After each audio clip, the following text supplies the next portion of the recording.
Hi, and welcome back to the Healthy Rebel Speaks Out podcast. I am Bonni London, your host, and today's guest is a friend of mine as well, and she is very special, Tyus Harris. And if you have ever thought, oh, maybe I could just punish myself into getting the results I want, then I think that this is a podcast you are going to want to tune in, because we really dive into these issues of self-compassion, self-care to really feel better and, yes, ultimately get the habits you are looking for. So let's dive in right now. Well, hello everyone, and welcome to my podcast, Healthy Rebel Speaks Out. In today's topic, we are going to delve into everything about self-love and its power to make you feel healthy, happy, and certainly a holistic person. And to help bring us all the information that we're going to need about this is Tyus Harris, who is a holistic nutritionist and the founder of Nourish. And she has successfully guided hundreds of people on their journey to optimal health through her signature group cleanse, online courses, and individual and family wellness coaching at Nourish Together for over a decade.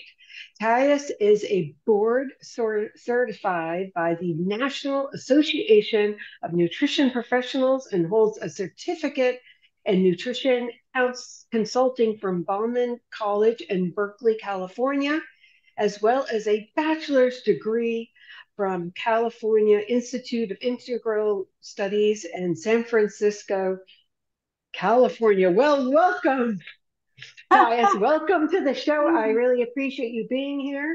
And I would like to begin. What has inspired you? And, maybe you could just give us a little of your background. Bonni, first, thank you so much for having me on your podcast. It's such a delight to be with you and to talk about my favorite topic. So thank you for giving me this opportunity. And, I grew up in Brazil and moved to the US to really pursue the life of my dreams. I was 19. I was studying international affairs, and I really wanted to live abroad and have different experiences. And so ended up coming to the US, lived in Florida for a while, actually very close to where you are, and then found my home in California for many years. Now I live in the Berkshires in Massachusetts, and it's lovely. It actually snowed yesterday, which is wild.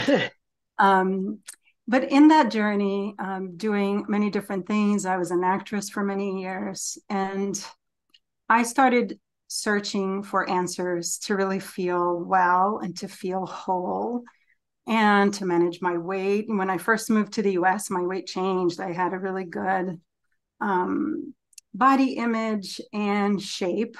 So I thought, growing up in Brazil. And then when I moved here, my diet changed quite a bit. I was eating a lot more convenience foods, that I wasn't used to eating in Brazil. And quickly things changed. And so I had to find answers for myself.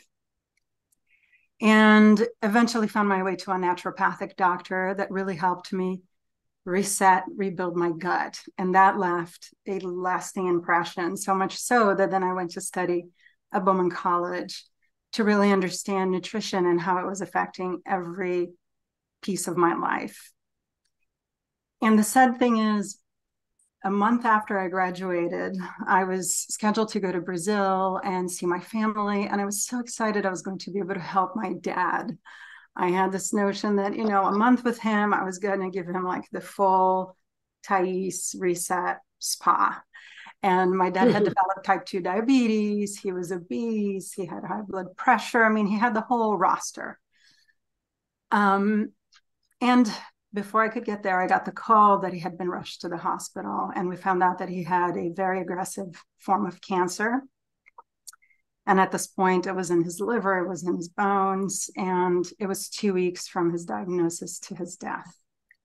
And I flew down. I actually got to have 9 days with him. And that whole notion of the Thais Reset Spa was out the window. It was really just about connecting and finding love and being there for him in his last days. So after that experience, I came back to the US and I started studying nutrition for cancer prevention specifically, and also nutrition for supporting health during treatment and beyond. And that got me to then Series Community Project, where I was nutrition manager for 5 years, working mostly with clients that were in cancer treatment. And that's when this work around self-love really started developing, which I'm going to go more into, but I also want to give you some space if there's anything you want to say. Well, I actually did have a question because Yeah. you have the opportunity to grow up in Brazil. And I just imagine, just as far as body image and loving your body, that there was some very different concepts there that you had the opportunity to notice as you came here to the United States. I mean, beyond, of course, the food. Just Yes. curious about that. You know what's really funny? People here would tell me after I had moved here, like, oh, Brazil has the highest rates of plastic surgery. And I was like, for really? I don't believe you. Like, I just thought, all the women at the beach just really worked hard at their figure, which they do too. I mean, it's not, all or nothing. But turns out then I went to look into it and it's like, oh yeah, Brazil does have one of the highest rates. And The so that was Brazilian kind of butt lift. interesting because as a kid and as a teenager, I didn't know that, and so I just felt like the funny thing is I'm very, very white. Just like I'm very pale. That was the word I was looking for. And in Brazil at the beach, I always felt a little bit like a fish out of water because all my friends would tan, including even my sister, my mom, my cousins. And I definitely took after my dad's family. My grandfather was from the US. His family was from Scotland before they came here. So it's like I pulled on that side of the family. And I would want to tan like them so much because I thought it was beautiful. And it's that part of belonging and not standing out in the crowd. And instead, I just got severely sunburned multiple times, which then leads me to the next point, which is I did encounter cancer myself on my skin. And that then deepened this work of self-love. So yes. So growing up in Brazil, having that body image, seeing people at the beach thinking like, wow, people are just so active, and I did feel at least up until 1999, which was the year I moved to the US, people still ate very whole foods. Like we always had salad and then we would have a fish or a piece of chicken or meat. Brazil's pretty meat heavy too. But it just felt like we ate a lot of whole foods. And as I left, things like packaged salad dressing, the made up salad dressing that you can get at the store had just started entering our market. Up until that point in my household, it was a drizzle of olive oil, a drizzle of vinegar. That's what we had in salads always growing up. So I'm really grateful that I actually had a base of having whole foods and foods that were really cooked at home for the most part of my growing up. And like I said, then when I moved to the US, I went for comfort. I was like, oh my gosh, mashed potatoes in a bag. I just need to add hot water. Amazing. I have to, And very quickly was like, oh no, convenience does not equal health. Like there's something about that we have to really, I believe, take our time. And I'm a mom of a young kid. There are things in my cupboard that sometimes help me put a meal together, but it's not what my meals are made up of every day. And very quickly, I saw that moving here, that when I adopted that kind of lifestyle, things changed. I saw it in my weight and my mood and a number of, my hormones. And yeah, so I hope, does that answer your question? Yeah, so maybe tell us a little more about your own struggle, I guess, with dealing with the skin cancer and how that affected your kind of self-esteem, I guess, at the time. Yeah, so the first one, I actually named it, I called it Squeamy because it was a black mole that grew right in the middle of my face. And so when I had it scraped off and sent to testing, I was about to travel for 6 months. My husband and I were taking a sabbatical and also doing some conferences. We were presenting. We went to Italy, Norway, and Portugal, and Denmark. And so we are about to sort of embark on this big journey that felt like a dream come true.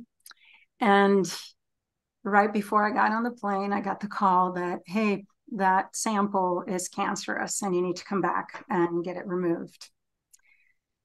And at the time I said, well, I'm about to go away for 6 months. What do I do? And the nurse on the phone said, well, you please come back to us immediately when you get back. And I thought, well, it mustn't be that serious. If they're not telling me to like cancel the trip and come now or get help, overseas, I felt like, okay, it's not so bad. And she actually went as far as saying, if you're going to have cancer, this is the best type to have. And, it didn't feel like much of a comfort, but okay. I felt all right. And it had just been recently scraped off. So there wasn't a big visual reminder immediately. So I went on my trip. And I think it was something around 2 weeks into the trip that it started growing again. And this time faster. And it went from like this brownish, reddish to black. And it was there all the time. And so every time I saw my reflection in the mirror, there it was. We were taking pictures. We are in all these different places. We're presenting. And every time I would look at my picture, I would cringe. And I noticed that this was creating this weird animosity toward myself, right? And here I was, we were speaking about, my husband is a somatic psychotherapist. And so we were presenting together about how our fields interact, gut health, mental health. And so talking about wellness in general. And I felt like I can't be presenting about this and not feeling well within myself. So I realized something needed to shift. And I literally started doing a process where I would look in the mirror and include my entire experience and tell myself, I love you.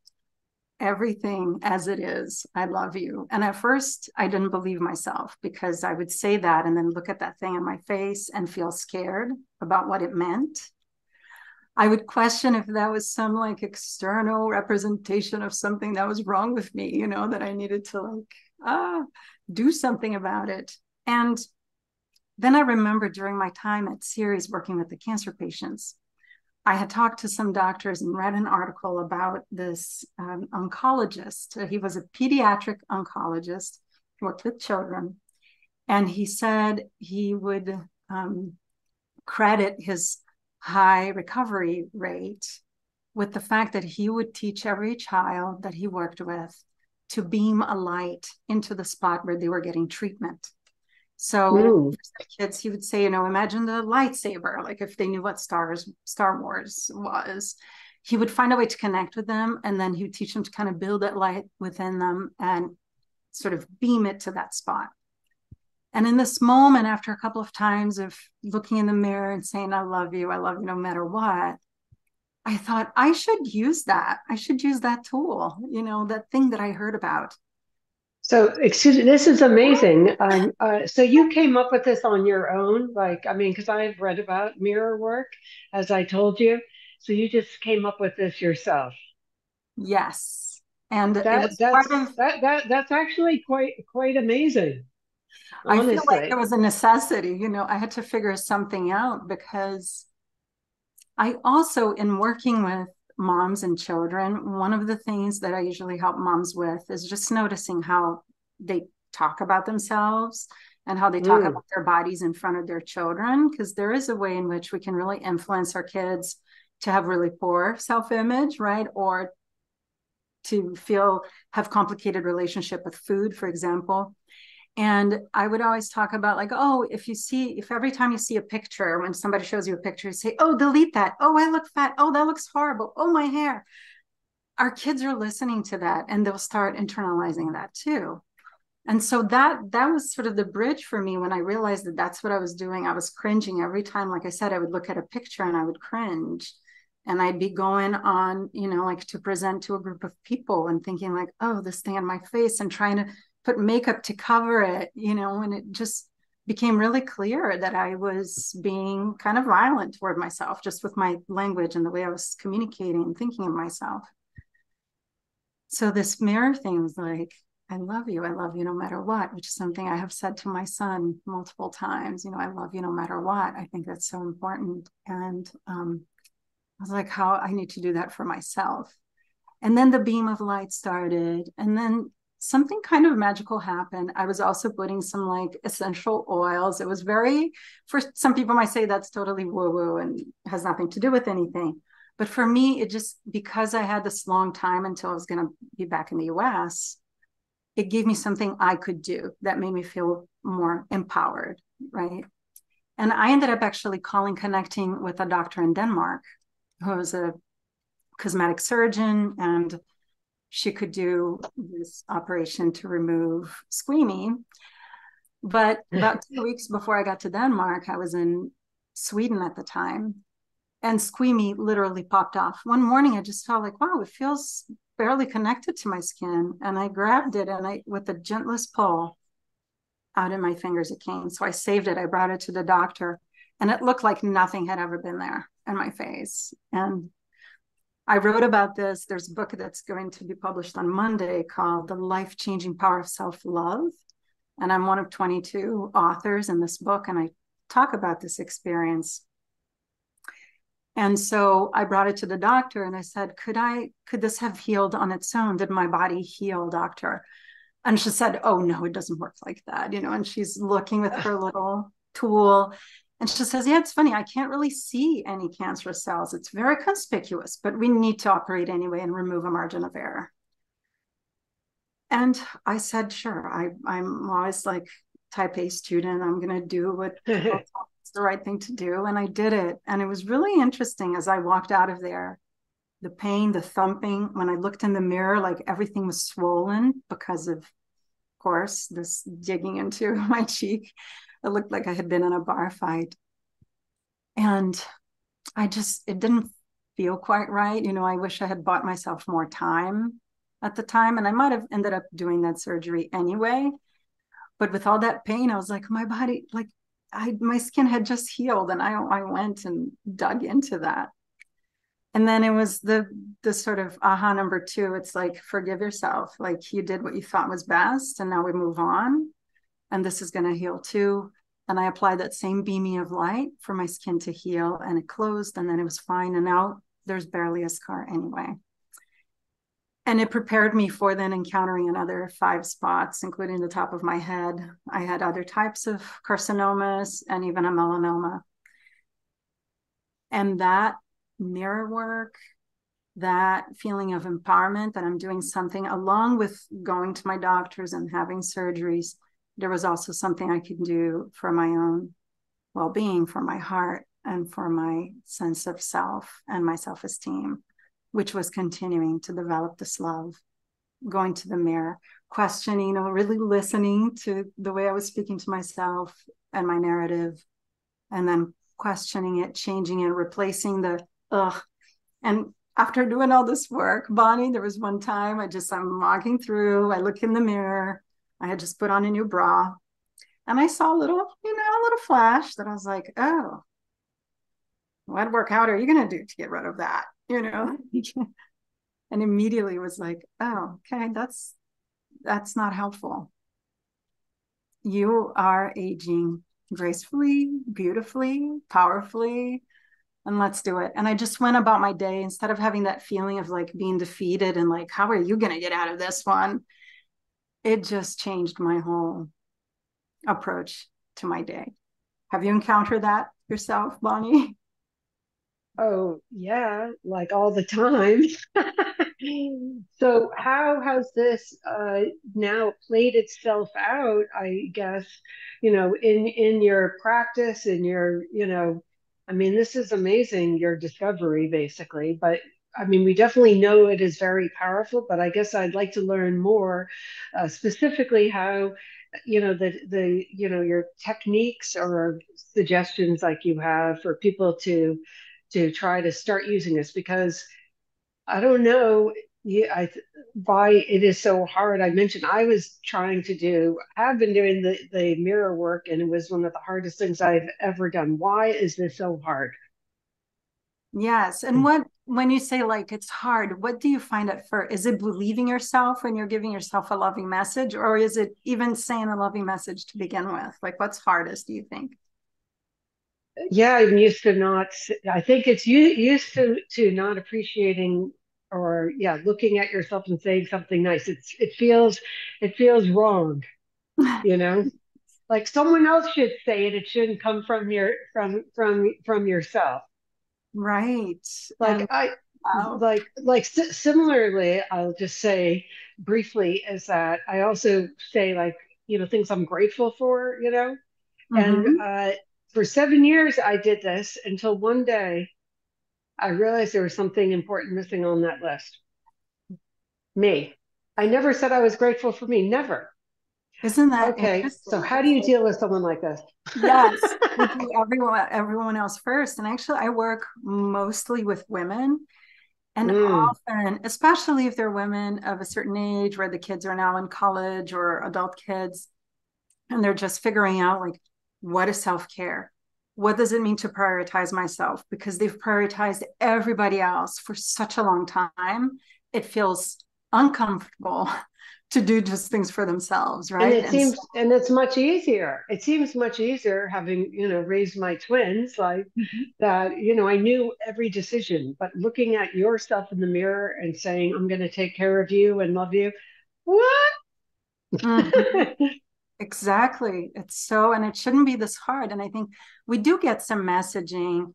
And I know like we even talked about this before of like our parents might say, don't brag, don't think too highly of yourself, be humble.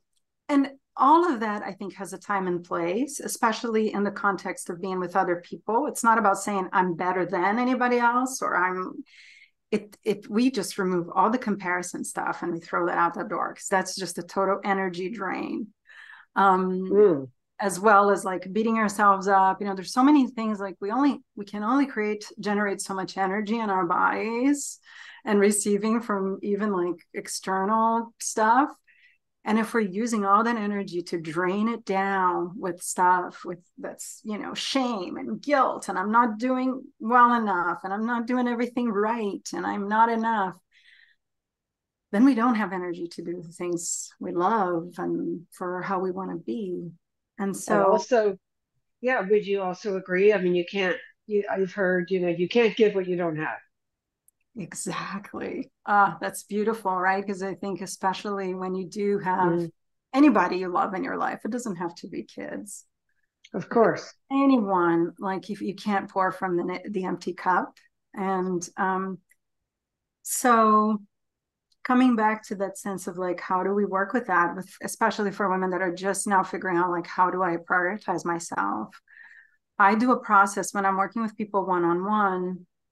We start with a whole breathing, sort of a guided breathing exercise. Some people might call it a meditation, some people will call it an exercise. It's very simple, it's whatever you want to call it. But I guide it and we literally connect to belly. We put a hand in the belly, a hand in the heart.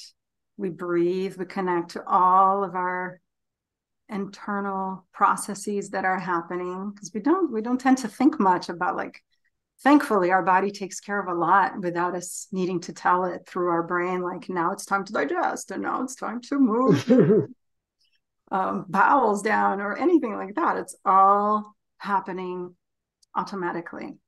But there's something about, I think, just checking in and connecting with everything that's happening and how miraculous our bodies are, that every cell has a function and works 24/7 to help us thrive, that we're carrying all this wisdom from all of our ancestors in our DNA and our energy, that we have all this microbiome that's also working tirelessly in this wonderful symbiotic relationship to help us be the best we can and live well and long. So we connect to all of that first. We send some gratitude, then we connect to the heart. And I always invite my clients to bring to heart something they're grateful for about themselves. That's the piece that sometimes, and I've had somebody say, I can't find anything. Mm. And it's hard, right? And it brings tears. And then we talk about it can be a gesture that you've done for somebody else. It can be a body part. It can be, we talk about things, and then they start finding things. And next thing by the next session, that's really easy. They're there. And then we finish that with creating a vision of health. And so we focus on the exhale, and we think a little bit about like what we look like and feel like when we are at our best. And we just spend a little time in that space of imagining that. And it's like many of us learn, it doesn't need to be real right now. And we just need to be able to see it, to see what we want for ourselves, and know that as we keep connecting with that and believing in that, our cells, everything in our bodies are going to help us make choices that are going to guide us in that direction. I really believe that. And so that's what guides my work. And then, of course, I work with the DNA reports and a bunch of functional reports. And I might do GI maps and see, how people's microbiome is. And we do a lot of data points too, or we might work with a continuous glucose monitor. But that's secondary to that first foundation of really feeling into like, how do we want to be, and being grateful and acknowledging all that's already working, so that we don't start feeling defeated and feeling like we're going to restrict our diet and we're going to work out harder and we're going to punish ourselves. Like, my work is about removing all that and really focusing on more of the interconnectedness of everything, body, mind, and this love. And yeah, so at the end, if I could, I guess, say a summary in my opinion is we are eating and we are exercising and we are breathing because we love ourselves. That, to me, that's it. I mean, we have some similar, part of our jobs are similar. And I mean, I've Mm-hmm. had someone, tell me like she felt when she was eating the salad, she was like being punished on some level. And I think so much, women, particularly, that are punishing themselves because they don't love what they see in the mirror, and so and obviously that's counterproductive, because in the end, how much are we really going to take care of something that we really don't cherish and love and appreciate for something? It Mm-hmm. doesn't mean we can't change. I mean, would you agree? I mean, just because we love ourselves right now, it doesn't mean that that's, to me, the irony is that's when you can actually change. That's right. And I think there's a fear of, oh, I'll be more complacent or I'll get lazy. If I just love myself as I am, then I'm not going to do anything. But it's the opposite. And Exactly. the whole notion of like beating ourselves up about something, it's almost like, we want to beat anybody else to the punch, right? If we judge ourselves, like, then nobody else's comments are going to interfere as much or make us feel bad, because we're already making ourselves feel bad. And two, it's this notion like, if I beat myself enough, I'm not going to repeat this action again. But what happens, and I think especially with eating, because so much of our emotions are connected to food, sometimes it's because food was the reward or how somebody showed us love, right, through food. So food can be very complicated into how we feel about ourselves. And if we go for, say, the ice cream pint, just, as an example, nothing against ice cream, but like, say we're eating a ton of it. It has a place. We'll say that, like Yes, on Thanksgiving. exactly. But say, like, if somebody, especially like once you start really listening to yourself with curiosity and love, when you eat, you start noticing like, wow, that food really made me feel sour. I'm irritable. My stomach feels funny. Maybe the next day you don't go to the bathroom and you start feeling constipated. There's certain foods that then, because we love ourselves, we're going to be like, I'm going to actually avoid that. Even though it may be, let's say if it is the ice cream, like, but I love ice cream. But when you love yourself more, then it's easy to say, just not now. And it doesn't mean I'm not going to have it forever, but maybe like, oh, I'm going to work on like strengthening my digestion a little bit, and then I'll have some. But it comes from not like, I can't have ice cream, but I really want it. It's more like, I don't really want it because I want to feel good. And I want to do that because I love myself, So you start changing your perception around certain foods. And so even things that used to be rewards before or treats, you can identify like, well, it's not really a treat if it's treating me badly, right? Like if I don't feel good and I don't have energy to do what I love then I don't necessarily need to eat that. And some days Yeah, are going to be well, others, right? to me, it sounds like, again, the whole mindfulness around like really getting people to be in touch with, they ate this and how they felt later and really connecting that. But, complicating all of this is, I feel, our food because um, I actually was talking to a client today and explaining how the reason that we crave food, of course we crave calories, but the other part, okay, which Mm-hmm. speaks, I believe, to your people, is also we have cravings for different flavors, and the reason why is because of all those nutrients that those flavors are associated with. But now if we just use all the artificial sweetening and chemicals like in Doritos, so it Mm-hmm. has the flavor but no nutrients, guess what happens? Exactly. You're hungry. Chaos. So, Yeah. so I mean, I think, but educating, but I feel like it's so hard for people to think that they're just going to not eat certain foods. Like I think it comes to what you're saying, if I'm correct, and just really trying to pay attention. Okay, what is it that I really want right now as well? Like, what is my body saying to me? What You does my know? body need? And I feel like that's why I love the notion of intuitive eating, and I Yeah. love the notion of this connection with self-love because that I liken it to, when people say like, oh, I fell off the wagon. And I've had many a client tell me, oh, Thais, I fell off so badly, like I jumped out of the wagon last week. And that's okay. Like it's not about perfection. I love progress, not perfection. However, I feel like we really need to see the wagon, build the wagon in our dreams, like, and really want to be on that wagon.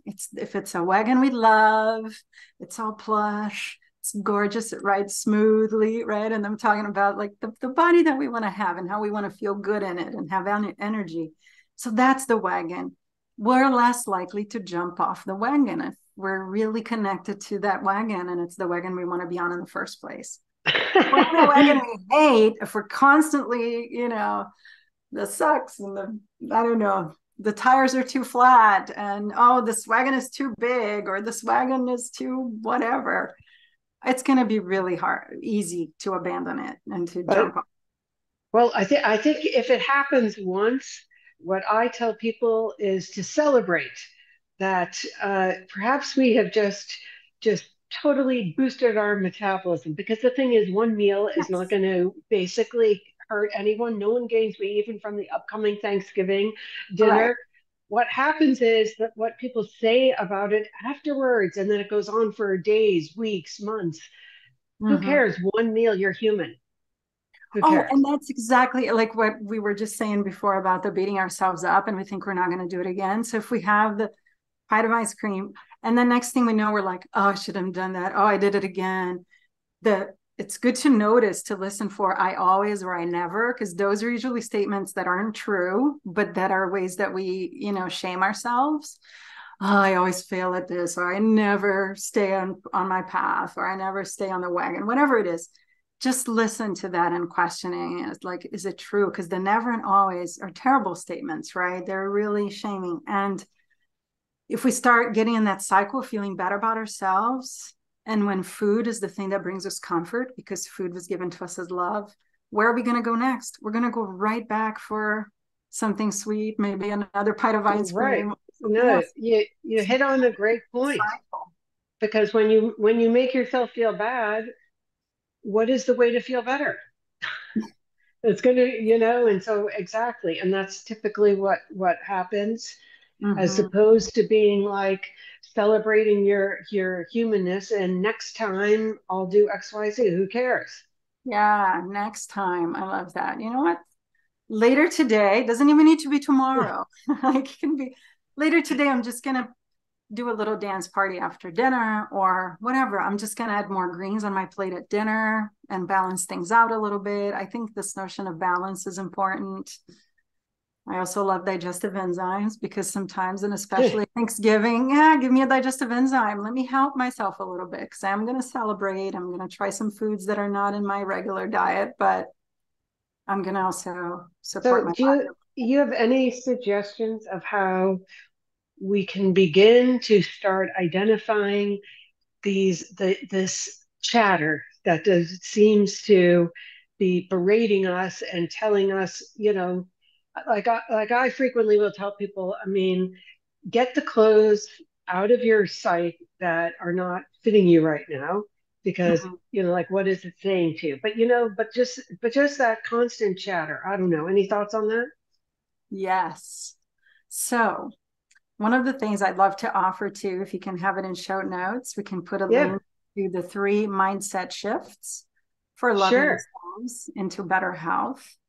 These are very simple, and actually, right now, all through throughout December, when people get that particular handout, they're also going to get a how to enjoy the holidays, which has a lot of also mindset things, but also some tricks of just even having a tablespoon of olive oil before I'm having alcohol just to coat their stomachs. Especially people go sometimes to cocktail parties during the holidays, and before they actually have a meal, they might start drinking alcohol.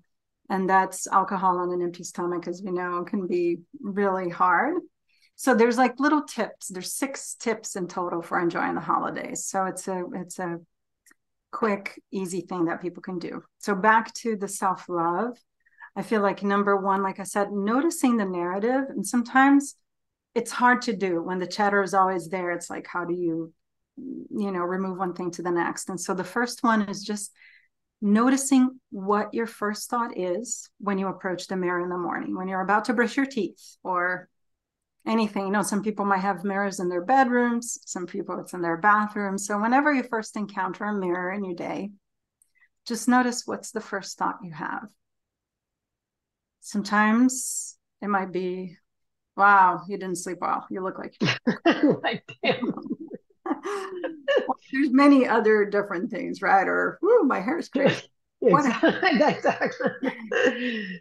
So start taking notice and see if you can start then shifting it. So number 2 is like, so first we're paying attention with curiosity and compassion, not like, what am I saying to myself? Oh my God, I'm so bad. I say this to myself every day. It's like, no, let's remove the judgment. So notice with curiosity.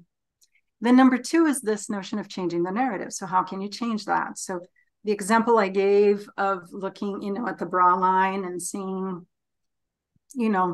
a little more skin, and that I, in that moment, felt was okay or that I was comfortable with.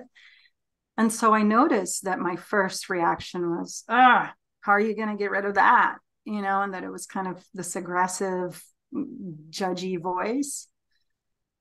And I had to rewrite it. And like, I'm not going to walk around all day feeling, how am I going to do this, right, about myself? And so then it was like, what is the message I can tell myself that will turn this crappy way I'm feeling right now? And it was, wow, you are aging beautifully and gracefully, powerfully.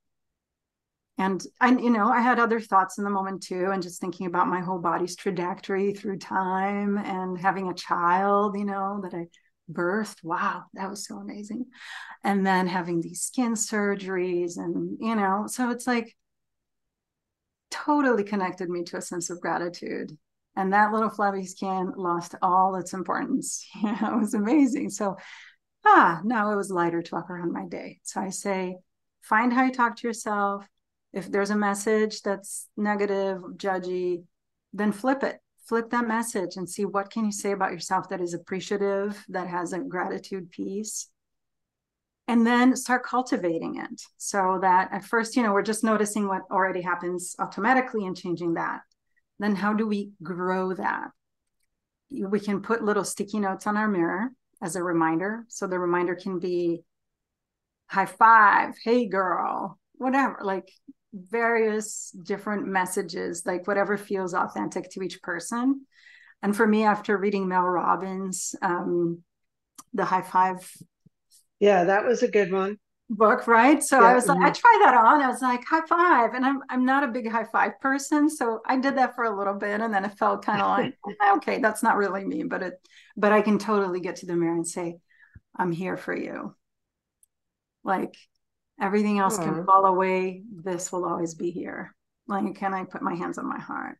I So for each person, it'll be a different message, right? yeah, no, I love it. I think what I hear, which I think is important, it's to me, it's very much like the food, like we're you cannot stop, some of these negative thoughts from coming in or ice cream from coming in once in a while. But we can do is try to focus on the stuff that we need to push in, Yeah. like like the positive effort, and eventually that other annoying beating down chatter hopefully will just lose its mojo, you Yes. know. It's like your Uh, supplement, right? Like right, sometimes it's we gonna need to bridge the gap with some omega-3s and some vitamin D. And this is like the vitamin love that we all need. right. So I mean, as opposed to saying I'm not going to think about X, Y, or Z, because that actually totally backfires.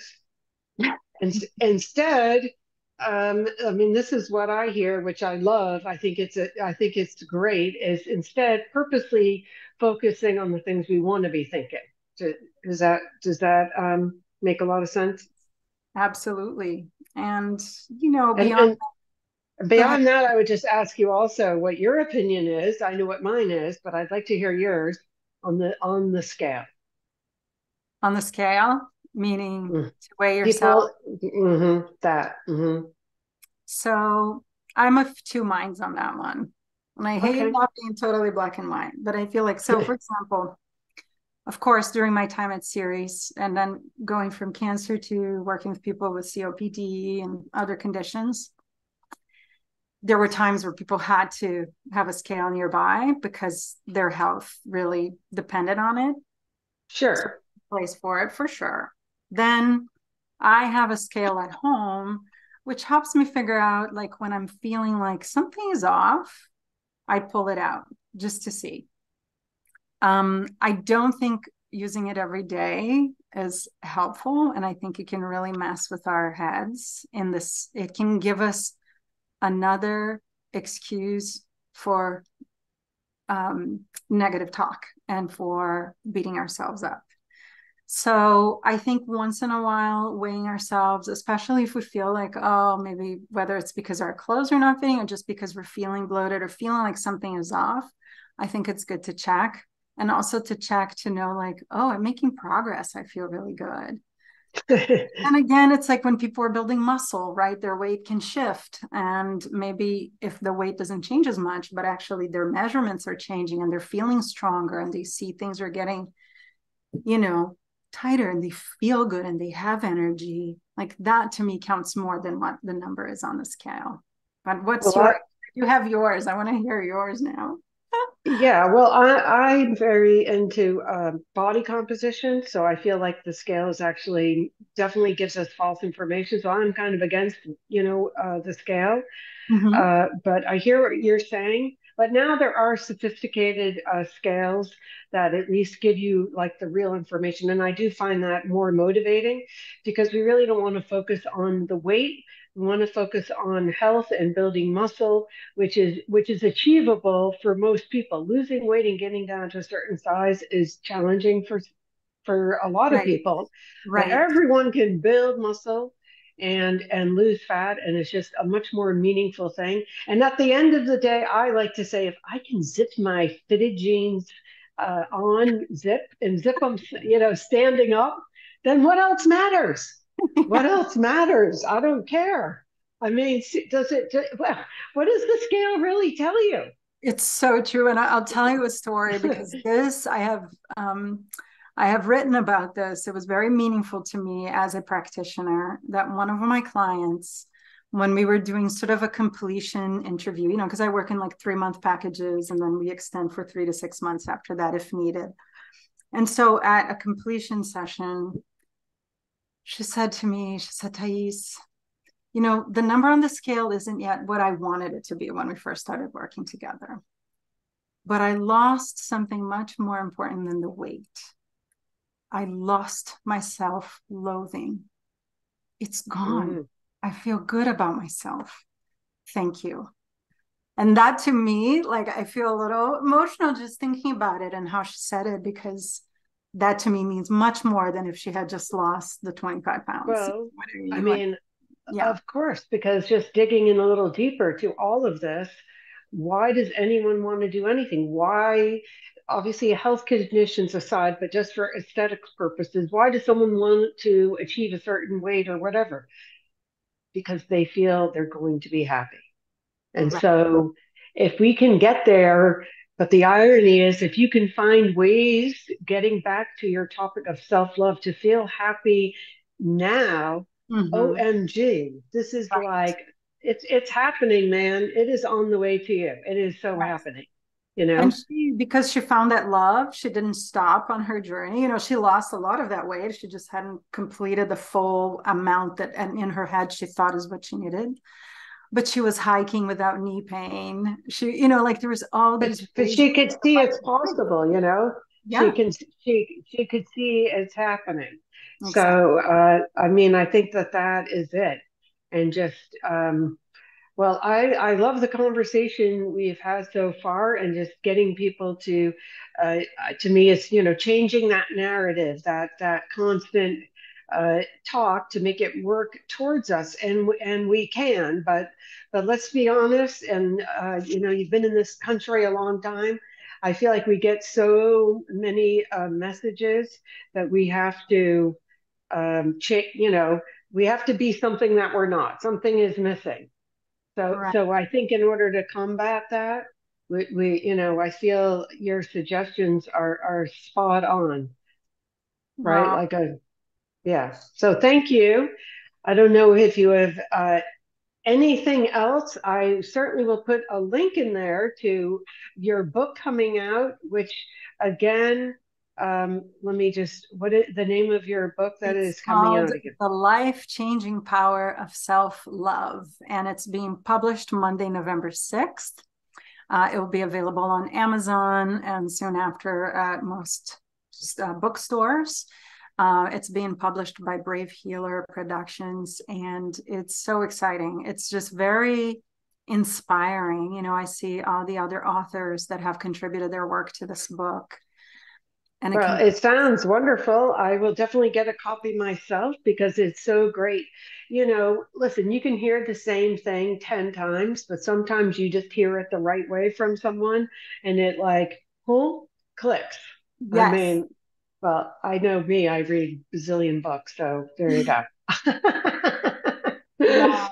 Yeah. And this is lovely. Like I said, thank you for just this conversation. I think it's so important. And I'm so glad that I get to have it with you and with all of your listeners. Okay, well, thank you. And we will see you again, I'm sure. Yes, I hope so.